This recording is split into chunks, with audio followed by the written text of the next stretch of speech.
سلام دوستان عزیز، امروز دعوت شدیم به مرکز اسماعیلیت که بانوانی که اینجا امروز جمع آمدم با روزی بانوان تبریکشان گوییم و میخواستیم یک اکسکورسیای میدچه گذرانیم برای شما با همراهی اکی شهرت.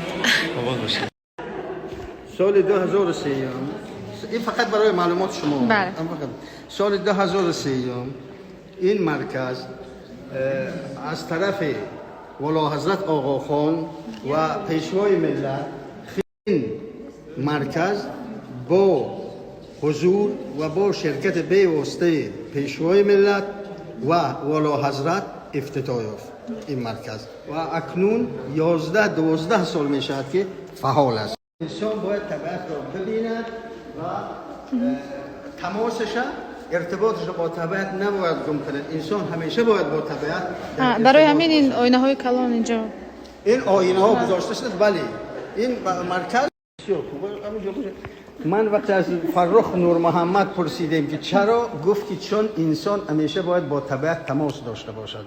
برای همین ما طور این را ساختیم که طبیعت دائم آب میرزد و آب میرود در یک جا میشود. مثلا میگن که آب بیتی که هست گربزایر هست و دور فهمیدن خطاست، آب اگر صد پاره گردد باز با هم آشناست. یعنی این ها هستن، دو تاش یک تاش از اینجا میبینیم، 4 تای دیگر این طرف هستن، مناره هایی که مثلا از همون ستون های ببینید فرخ نور محمد این چیز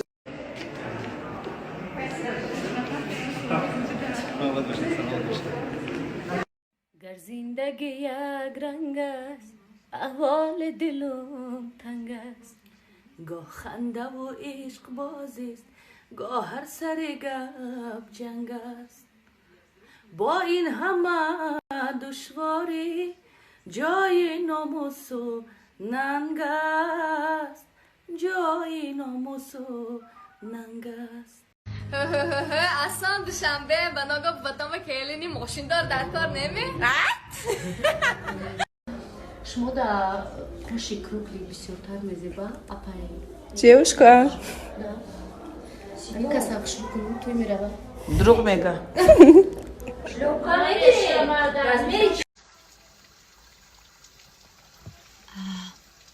آب خنک، آی ته زمینه بود دیگر در آی چشمه.